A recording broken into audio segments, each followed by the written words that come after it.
हाय, hello, नमस्कार मित्रांनो. कसे आहात सगळे? तर चालू झालाय उन्हाळा आणि पावसाळ्याच्या आधी घरातला सगळा मसाला संपत आला, त्याच्यामुळे आज आम्ही मसाला करायला घेतलाय. तर बघा, आई भाजायला लागलेत मसाला. प्रथम आम्ही मिरच्या वाळवून त्याचे देठ काढून घेतलेले आहेत आणि इथं आई मसाला भाजायला लागलेत. आता कांदा भाजतायत, तो पण आम्ही चिरून 2 ते 3 किलोच्या अंदाजाने आम्ही मसाला करणार आहे. त्यानुसार आम्ही कांदे पण 1-2 किलो घातलेत, 2-3 किलो घातलेले त्याच्यात. तो कांदा आम्ही वाळवून ठेवलेला होता पाठीमागच. तर त्या आई आता थोडंसं भाजून घ्यायला लागले त्याला आणि त्याच्या आधी तिथे आईंनी धने भाजून ठेवले शेजारी. धने आणि जिरे आहेत. आणि हे बघा, ह्या वस्तू ज्या आहेत त्या मसाल्यामध्ये तळून घालायच्यात. थोडंसं तेल टाकून त्यामध्ये भाजून घेतलं तरी चालेल, भाजून किंवा तळून घेतलं तरी. तर हे बघा, हळकुंड, ते चक्री फूल किंवा जे काही मसाल्याचं सामान लागतं, आम्ही जिथून सामान घेतो तेव्हा माणूस असं वेगवेगळे गट्टे करून देतो. ज्या वस्तू तळून घालायच्या त्या आणि ज्या वस्तू कच्च्या घालायच्या आहेत त्या वेगळ्या एका पुड्यामध्ये बांधून देतात. तर हे बघा, जायफळ आहे, सुंठ, चक्री फूल, अजून दालचिनी पण आहे आणि तमालपत्र. तर ह्या बघा, ह्या ज्या वस्तू दिसत आहेत तर त्या वस्तू ज्या आहेत त्या कच्च्या घालायच्यात. त्यामध्ये हे वेलदोडे आहेत, लवंगा, वेलदोडे, लवंगा, अजून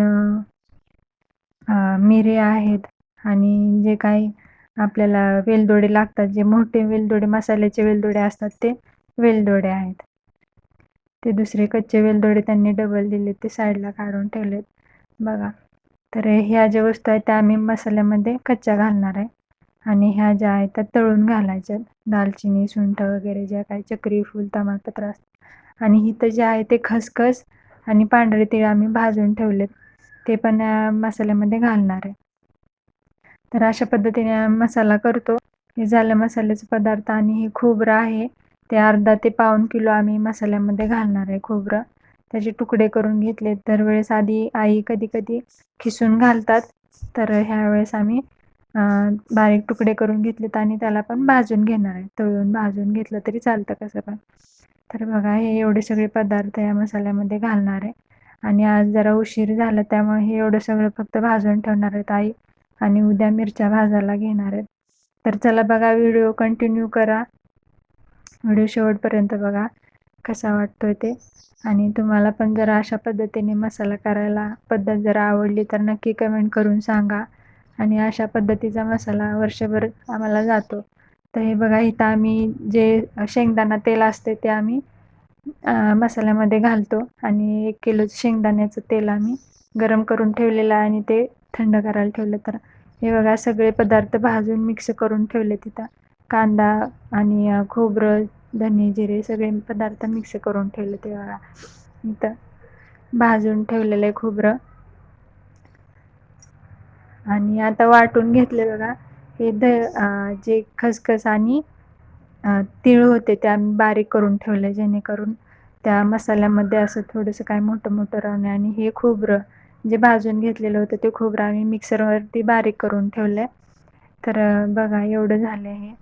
आणि बघा, आज सकाळी लवकर उठून आईंनी मिरच्या भाजल्यात.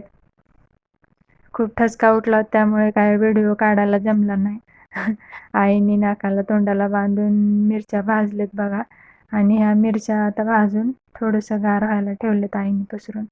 तर एवढ्या सगळ्या मिरच्यांचा, ह्या 3 किलो मिरच्या आहेत, ह्या सगळ्या मिरच्यांचा मसाला करायचा. आणि ह्या ज्या मिरच्या वेगळ्या आहेत, तर ह्या ज्या वेगळ्या मिरच्या आहेत त्या आम्ही चटणी बनवणार आहे. 2 किलोच्या मिरच्या आहेत त्या, तर हे चटणीसाठी आम्ही वापरतो. तर बघा, आईने आता भरायला सुरुवात केली आहे पिशवीमध्ये, कॅरीबॅगमध्ये. आणि थोड्या वेळाने मिरची कंडपमध्ये मशीनमध्ये घेऊन जातील मोहायला.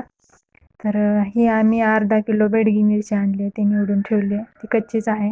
ती मसाल्यामध्ये आणि चटणीमध्ये थोडी थोडी घालायची आहे बेडगी मिरची, त्याने तरी किंवा लाल कलर चांगला येतो. तर बघा, आता झाली आहे तयारी मोहळला जायची, मसाला कंडप मशीनमध्ये घेऊन जाण्याची. पिशवीमध्ये सगळं भरून ठेवलं आणि सोबतीला आम्ही कांदा दिला. आई चाललेत बघा, आता आई पप्पा हे जाणार. तर आलाय मसाला बारीक होऊन बघा. चटणी झाली आहे अर्धा किलोची आणि मसाला झालाय बघा, कसा झाला, छान झाला, मस्त झाला मसाला. आमचा असा असतो मसाला बघा. तुम्हाला आवडला असेल तर नक्की कमेंट करून सांगा. ही चटणी आम्ही आमटी करण्यासाठी अजून चटणीचे काय काय पदार्थ असतील तर ते करण्यासाठी आम्ही लाल चटणी वापरतो. आमच्या जेवणामध्ये असते दररोजच्या. आणि हा मसाला आम्ही भाज्यांसाठी वापरतो. तर बघा कसा झाला आहे मसाला. सुगंध तर खूप छान येतो मसाल्याचा. बघा जवळून थोडासा घेऊन दाखवला तुम्हाला कसा वाटतोय बघा. आवडल्यास नक्की कमेंट करून सांगा. आणि तुम्हाला जरी ही पद्धत आवडली असेल तरी पण तुम्ही घरी करू शकता हा मसाला. खूप सोपा आहे करायला. तर चला व्हिडिओ कसा वाटला नक्की कमेंट करून सांगा. बाय बाय मित्रांनो.